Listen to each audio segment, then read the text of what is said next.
Matius pasal 19. Perceraian. Setelah Yesus selesai dengan pengajarannya itu, berangkatlah ia dari Galilea dan tiba di daerah Yudea yang di seberang sungai Yordan.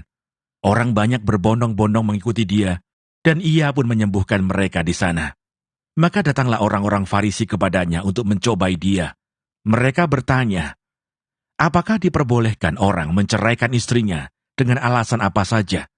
Jawab Yesus, tidakkah kamu baca bahwa Ia yang menciptakan manusia sejak semula, menjadikan mereka laki-laki dan perempuan, dan firman-Nya, sebab itu laki-laki akan meninggalkan ayah dan ibunya, dan bersatu dengan istrinya, sehingga keduanya itu menjadi satu daging. Demikianlah mereka bukan lagi dua, melainkan satu. Karena itu, apa yang telah dipersatukan Allah, tidak boleh diceraikan manusia. Kata mereka kepadanya, jika demikian, apakah sebabnya Musa memerintahkan untuk memberikan surat cerai jika orang menceraikan istrinya? Kata Yesus kepada mereka, karena ketegaran hatimu, Musa mengizinkan kamu menceraikan istrimu. Tetapi sejak semula tidaklah demikian. Tetapi aku berkata kepadamu, barang siapa menceraikan istrinya, kecuali karena zina, lalu kawin dengan perempuan lain, ia berbuat zina.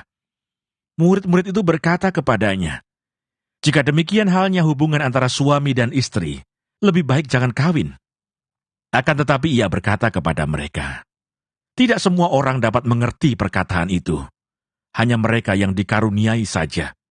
Ada orang yang tidak dapat kawin, karena ia memang lahir demikian dari rahim ibunya. Dan ada orang yang dijadikan demikian oleh orang lain, dan ada orang yang membuat dirinya demikian, karena kemauannya sendiri, oleh karena kerajaan surga. Siapa yang dapat mengerti, hendaklah ia mengerti. Yesus memberkati anak-anak. Lalu orang membawa anak-anak kecil kepada Yesus, supaya ia meletakkan tangannya atas mereka dan mendoakan mereka. Akan tetapi murid-muridnya memarahi orang-orang itu. Tetapi Yesus berkata, biarkanlah anak-anak itu, janganlah menghalang-halangi mereka datang kepadaku. Sebab orang-orang yang seperti itulah yang empunya kerajaan surga.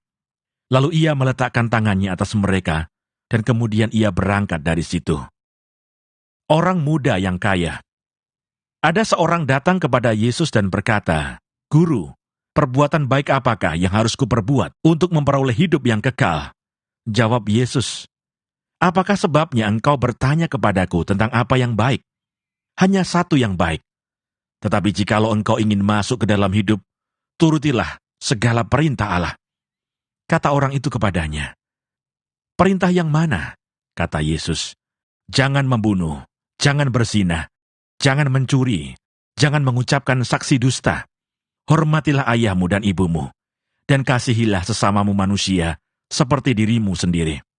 Kata orang muda itu kepadanya, semuanya itu telah kuturuti, apalagi yang masih kurang? Kata Yesus kepadanya, jikalau engkau hendak sempurna, pergilah, jualah segala milikmu, dan berikanlah itu kepada orang-orang miskin, maka engkau akan beroleh harta di sorga. Kemudian datanglah kemari dan ikutlah aku. Ketika orang muda itu mendengar perkataan itu, pergilah ia dengan sedih, sebab banyak hartanya. Yesus berkata kepada murid-muridnya, aku berkata kepadamu, sesungguhnya sukar sekali bagi seorang kaya untuk masuk ke dalam kerajaan surga. Sekali lagi aku berkata kepadamu, lebih mudah seekor unta masuk melalui lubang jarum daripada seorang kaya masuk ke dalam kerajaan Allah. Ketika murid-murid mendengar itu, sangat gemparlah mereka dan berkata, jika demikian siapakah yang dapat diselamatkan? Yesus memandang mereka dan berkata, bagi manusia hal ini tidak mungkin, tetapi bagi Allah segala sesuatu mungkin. Upah mengikut Yesus. Lalu Petrus menjawab dan berkata kepada Yesus, kami ini telah meninggalkan segala sesuatu dan mengikut Engkau.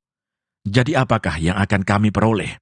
Kata Yesus kepada mereka, aku berkata kepadamu, sesungguhnya pada waktu penciptaan kembali, apabila anak manusia bersemayam di tahta kemuliaannya, kamu yang telah mengikut aku akan duduk juga di atas 12 tahta untuk menghakimi kedua belah suku Israel.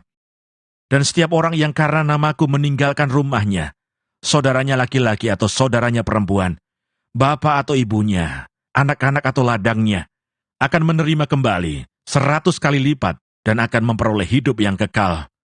Tetapi banyak orang yang terdahulu akan menjadi yang terakhir, dan yang terakhir akan menjadi yang terdahulu.